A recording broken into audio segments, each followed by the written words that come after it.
give you distance. So it was actually just objectively bad to charge her up B. Right. Thank God they fixed that. Well, now, yeah, I feel like they overfixed it. It's so good in this game now. Well, yeah, he went from having one of the worst recoveries in the game to having one of the best. Right. And now JJ playing his signature Ike versus MJ, which I don't blame at all. Ike having such a huge sword can contest Rob with his range. Yeah, I think this is the best of the characters that he has, considering that Wolf gets eaten alive, all the spacies do off stage by Rob. Mm-hmm. And Diddy Kong, I think his Diddy Kong is solid, but if you're trying to play like a more neutral focused, like campier, or at least more defensive playstyle, I think Rob actually can outzone Diddy Kong without too much difficulty. Right. Diddy Kong definitely controls the ground zone pretty well, but I feel like Rob does it better. True. But we are already seeing things like, better. It looks like Rob up air works better than Ike up air right now. Yeah, and 81% is not quite kill range because this is a heavy character. Right. Is that going to take the stock? Side B at 59% after the hit. Not going to take it. MJ double dipped. I love it. Yeah, I mean, you got to go for it. Why not? Just let your opponent... You got to make a statement. You got to let your opponent know you're not afraid to go for it. And it tried for the gyro lock right there by tossing it down and then turning away from it. What is frustrating to play against Rob is all these tiny hits, like the tiniest hit of the gyro or like the small laser, they like, I feel like they do 8% or something, which is quite a bit actually, and they add up because they combo into each other. Look at the DI right there, MJ. Yeah, I he could went have all the way he's into the dead. corner from center stage. I'm surprised he was able to DI that hard. But that JJ one finally sealing the stock with a nair to double jump up air, the classic Ike combo.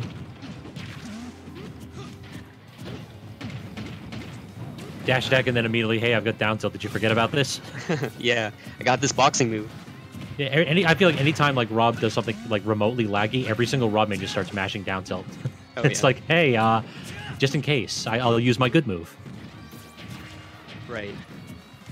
I think down tilt has is -5 on shield, so it is somewhat punishable for if you're playing certain characters, but it's just so hard to react to because I believe the move finishes faster than most people's reaction time.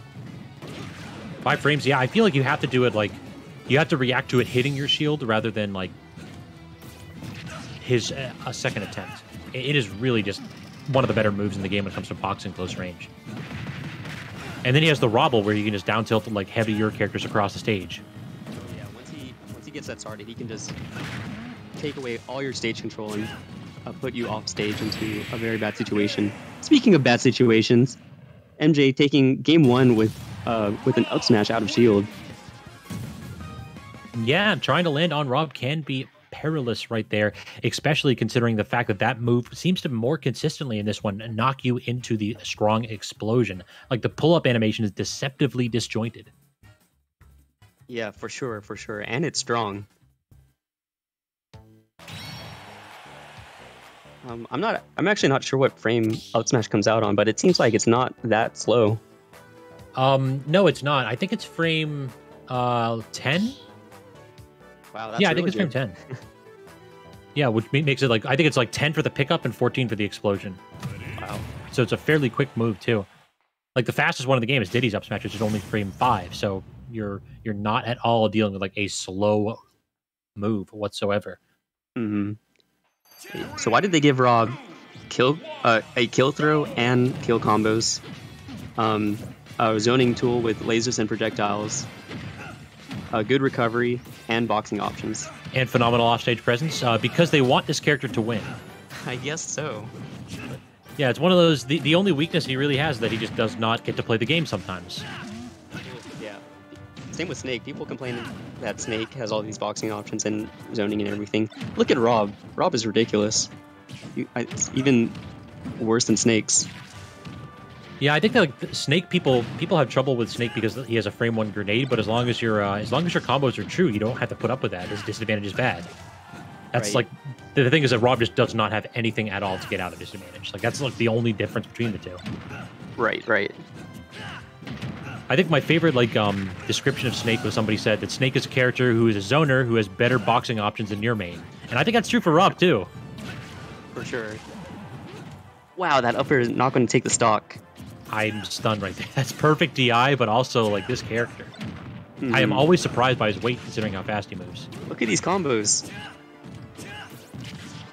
Air dodges out of the conversion there.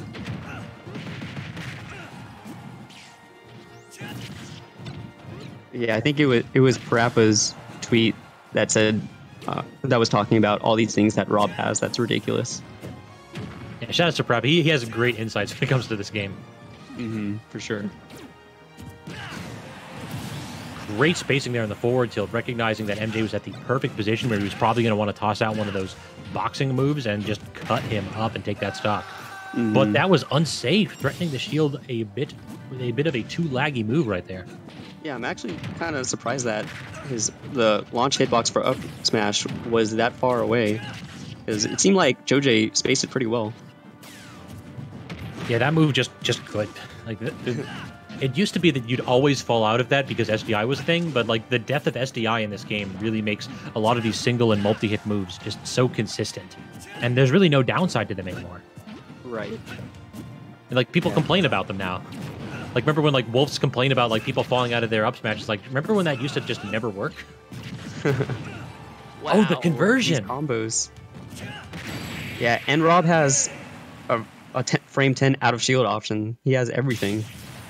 And it feels like Joj not respecting it. That's 3 times when up smash out of shield takes stocks from him on game 1. You really have to make sure that your shield pressure is on point or that you're immediately fast falling and going into shield yourself, because MJ is clearly not dash grabbing you. He is just killing you for touching his shield improperly.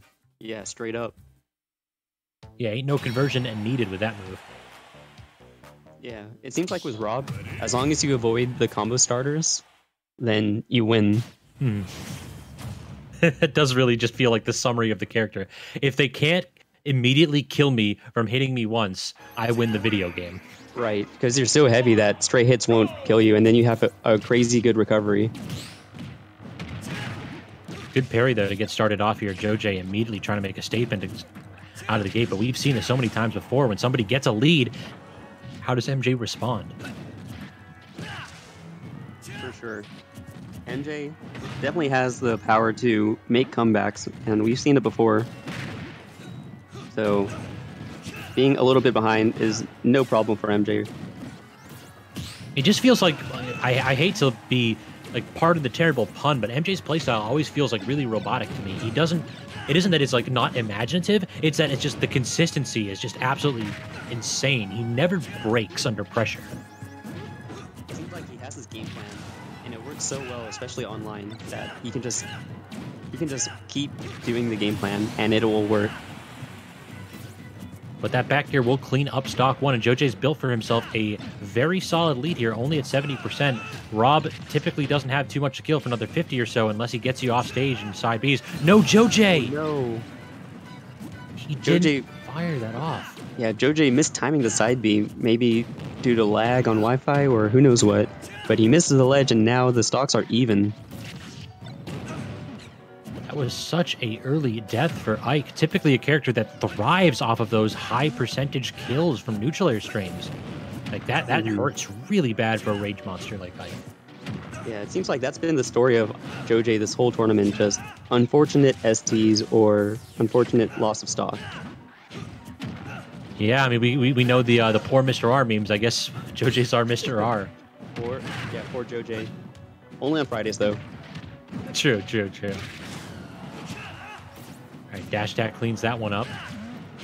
And again gets a neutral air, but can't get the double neutral air. Instead, the forward tilt, great frame trapping. Almost get that started. And MJ catching the tech with the down smash, almost taking the stock. Actually, he's dead. Wow, he didn't even go for the spike or anything. He knew that Joj was dead there. Just the 2 weakest of projectiles. The single, like the weak hit laser and then the uncharged gyro. And then MJ trying to end it immediately. If that gyro toss hit, he was dead. Yeah, Joj powering up with the taunt right there. I think Joj recognized that he got away with one. It's like, nah, you don't kill me, I kill you. all Rob's zoning tools just nickel and dime you for so much, and it feels like it's not doing too much, but it actually is. We talked about that grab missing. That was awful. There was a Twitter clip that I saw earlier today where a Cloud did finishing touch, and there was another Cloud that tried to run up and grab the Cloud that finishing touch and just completely whiffed point blank. I wouldn't be surprised. I really wish they would change it so that like either the grab boxes were enlarged or the grabs in themselves were enlarged. It feels like they nerfed grab and then buffed.